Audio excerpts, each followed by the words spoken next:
We're showing you how to overcome life's curveballs, and the kale curveball threw a lot of you. So if you're looking to diversify your greens, we have the veg election here today. Which green will be the new kale? You can applaud. This is going to be exciting for you. It's very hotly debated. You can tell already. Let's take a look at the polls. I consulted Google Trends to see what's the new trending veggie in town. Our first candidate is broccoli leaves. Now you can see virtually no support until around 2008. Then suddenly, broccoli leaves started gaining some momentum as you searched for her. Our next candidate is kohlrabi. Kohlrabi has grassroots support and has had it for years. So it's got a bit more experience in the vegetable world. Should be interesting to see how it does. And our final candidate is dulse. It's a seaweed whose claim to fame is that it tastes like bacon, just ready to catch up. Looks like it could be a surprise front runner. So I want to welcome nutritionist Carrie Glassman, who's going to defend broccoli leaves.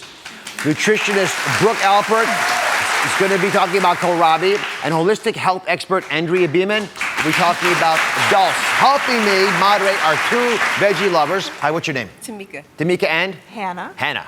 Okay. And you guys don't know each other, right? No. All right, so we have independent third parties who are going to judge this election. We're going to start with these broccoli leaves, Carrie. They're pretty intimidating looking. What are they and why are they the next kale? Okay, well, first of all, they are the leaves of the broccoli. And us nutritionists, we have our it veggies, and this is the it veggie of the moment. First of all, you pretty much cannot find broccoli leaves that aren't organic and aren't non-GMO. So right away, they've got that going for them. Also, they're packed with the super powerful antioxidants, vitamins A and C, 100% of your vitamin C needs. I like that, I like that. They also have 2 times the amount of calcium as kale. Sorry, kohlrabi, no calcium. And then they also have minerals that help absorb that calcium without the fishy taste. Sorry, dulse over there. And also, they're super versatile. And don't even think of saying that eating healthy is expensive when it comes to broccoli leaves, because you buy them like a bunch like this for $1. Oh. Super nutrient packed. I'm a big fan, if you can't tell. Now, you guys have been tasting this, right? Yes. You can hold yourself and you want to describe it now? I'm going to wait till the end. I can describe it now. Go ahead. Yeah, give it a try. I really, really enjoyed it because it wasn't as bitter as some other vegetables that I've eaten. And what I like about it is you can just imagine what else it'll taste good with, and that's really good. I didn't even say that. It tastes sweet. That's what I wanted to say, actually. It has actually a sweet taste. Let's move on to Brooke, who's got a calcium-free option, I'm told, kohlrabi. I just heard that scathing comment.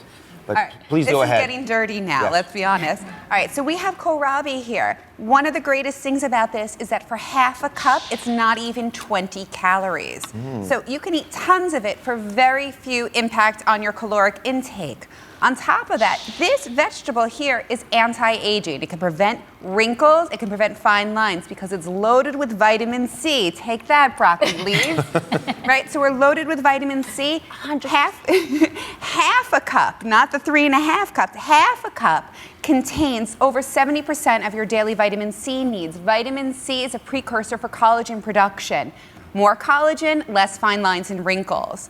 On top of that, you can eat the leaves and the root. The leaves are great chopped up in a salad. The root itself, when you slice it up, you can eat it raw, dip it in hummus. It sort of tastes like a sweet radish. It's a little sweet, a little spicy. Doesn't taste like bacon. This is a good thing in my mind. And then, or you can also saute it. So it's really versatile. So when you saute it, it'll soften up a little bit, kind of tastes like the stem of a broccoli. So as I taste these, do you agree that it tastes a little bit like a radish? Yeah, like cabbage a little bit too, without that strong kind of spice that you get Absolutely. when you eat it. All right. It's sweet. It's sweet. Now, the third item is apparently one with a very definitive taste, defined taste. So Andrew's going to tell us about dulse and why it is the next kale. Well, dulse is an amazing food. First of all, it's an ocean vegetable, and these are land vegetables.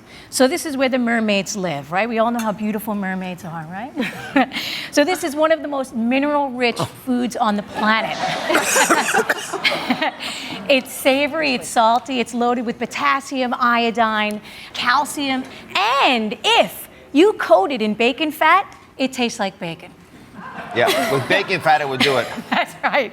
So this is so good for you. It's also, according to Chinese medicine, sea vegetables help to nourish the kidney and the adrenals and the water element inside the body. So I vote for dulse. But of course, a little bit of bacon, a little bit of roasting, and this is be perfect. Yeah, that was a pretty poignant taste. You don't even need oil to make it taste like bacon. That tastes like bacon, which some folks will enjoy. It's the most memorable of all the tastes I've had today. Yeah. So what do you think? Which one do you like the most?